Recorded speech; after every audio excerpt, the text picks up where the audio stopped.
Hey guys, and welcome to another sneak peek video. Now, I don't actually have any video footage for you today, but I do have some screenshots and information about what's coming to the game, so it still counts as a sneak peek video. So to start it off, the Skoda T56 is getting a legendary camouflage that, to be fair, looks bloody awesome. And I haven't got the tank myself yet because I didn't want to gamble for it all that much. So yeah, but for this camo I would really love to have it. The 50 TP prototype is also getting a legendary camouflage, and it looks very like ancient warrior kind of thing, but it kind of looks really cool, so I'm definitely getting that as well. But then again, I like pimping my rides, so yeah. There's more overhauls happening. We have the TVP VTU, the Skoda T50 and the TVP T5051 and the Instigator camo that are getting an update on their looks. And not gonna lie, they look really good, so I'm really looking forward to pimping those rides that way. At least I don't have to pimp them myself. They will get pimped automatically, but I'm really looking forward to driving them when they look like that, because that is just awesome. But the main pièce de résistance is actually a new game event that is coming that involves this tank. Basically, Wargaming says a new special events for those players who have accumulated a huge bag of game resources and do not know how to spend them. Exchange boosters, credits, premium account certificates for a special new currency, diamonds. Complete the event stages and get a new tier 8 Scepter premium tank, skins, animated camouflages, and that's not even all. The Scepter is joining the branch of American tanks, a younger brother of the M3 Yo tank. It is equipped with an effective gun and the emergency track mechanism like the levels 9 and 10, tier 9 and 10 they mean, and has a unique appearance. Now it definitely looks amazing. Basically this is like the revamp of the Galactic Riches event that is coming back, and I will definitely be gambling for this tank because I have no idea how it drives. It's not been tested or anything like that, but it looks fantastic, and for that reason I will want it. And Wargaming has the slight addition of fight for diamonds by using boosters in the battle. Start your engines. Basically, the thing that worries me about this tank is the fact that it's not been tested. So I'm not sure if it's going to be broken or if it's going to suck completely. We just don't know. So there's no telling that yet. Hopefully we will get the tank soon so that we can make reviews for you guys and give you at least an inkling of what the tank is like.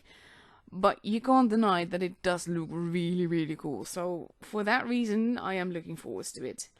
It's not the only thing that's changing though. We also have a new special equipment dynamic armor system that has been added to the game, Wargaming says. It temporarily changes the angle of the armor plates of the tank. While activated, this equipment decreases the damage from all projectiles by 10%. It is a bit similar to reactive armor consumable, because it does not add armor but absorbs damage. The dynamic armor system is available only for the T54 lightweight Titan. This tank is coming in the next update. So this is again, it's a new game mechanic that we're getting in the game, and I don't know if I like these kind of things. Because as much as I like the whole new graphic things that we're getting everywhere, and the tanks just start to look really amazing, and like Molendijk is my favorite map because it just looks amazing. But then you get things like this, and I'm really not a fan of that, mainly because it just, like, the tank itself. And yes, it's apparently like the reactive armor, and it just means you do less damage, but it's not a fantasy consumable, and I'm not a fan of that. I mean, pimp the rides for all you want, do anything with the graphics that you like, but don't just, like, change tank characteristics based on just, like, consumables and provisions and all of that. I'm really not a fan of that. But again, we will have to see what the game will bring and see if it's OP or if it's just manageable or doesn't really matter. Now, Wargaming also told us that in the upcoming update there's going to be 3 tanks that will be tested. One of them is the CS52 Lis, probably pronouncing that wrong because it's supposed to be Polish. It's a tier 7 Polish medium tank, and Wargaming describes it as a solid medium tank with high efficiency for close and middle distance combat. There's going to be the T77, which is a tier 8 American heavy tank, which Wargaming describes as imagine T57 heavy on the tier 8 with oscillating turret and 2-shell magazine. And apparently we're also getting the Type 57, which is a tier 8 Japanese heavy tank, which Wargaming describes as a classic first line heavy featuring a strong turret and a high single shot damage. Now, you have to keep in mind with it that these tanks will be tested. That means that you will start meeting them in the upcoming update. It does not mean that they're available in the next update. So keep that in mind. They're just being tested. And if a tank requires more testing, then they will be tested again. And it can be months, if not years, as we've seen with some tanks that have just been tested and then vanished before you actually see it in the game and can get it in the game yourself. And last but not least, Wargaming has told us that there's a new level of avatars for rating wins in each league. To receive an avatar of level 10, a player should score 2200 wins in the Silver League, 2300 wins in the Gold League, 2400 wins in the Platinum League, and 2500 wins in the Diamond League. And as you can see, with the Platinum League and the Diamond League, the avatars are actually animated, and I can't say that that doesn't look awesome. And to be fair, this is something that I would like to try for myself, if not for the fact that ratings is such a toxic cesspit and it's just not fun to play. But for the players that do enjoy ratings and can ignore the toxicity, then this is definitely something new to grind for. So all in all, that's all that's coming in starting in the upcoming update, because not everything will be available at once. But I am really looking forward to some of the stuff that is coming. I love the new graphics. I love the way that this tank looks, and I can't wait to see how it actually drives.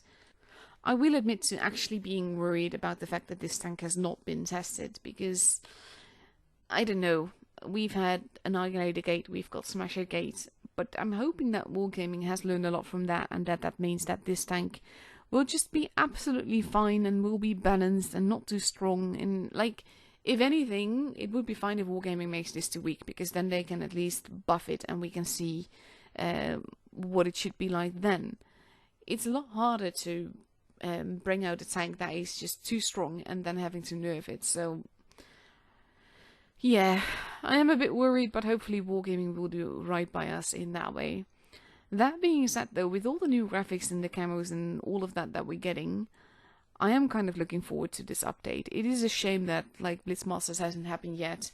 I know it's been postponed. It will happen at some point, and I'm looking forward to that as well. But that was kind of like the hype for for this update, to be fair. But yeah, we'll just have to be patient for that. For now, this is basically my sneak peek, the information that I got to give you. Tomorrow there will be a video on the official channels about it with more footage and probably more information. We'll have to wait and see. But for now, this is the info that you get. That is my sneak peek video. I hope you guys enjoyed it, and I'll be seeing you guys the next time again. Bye bye!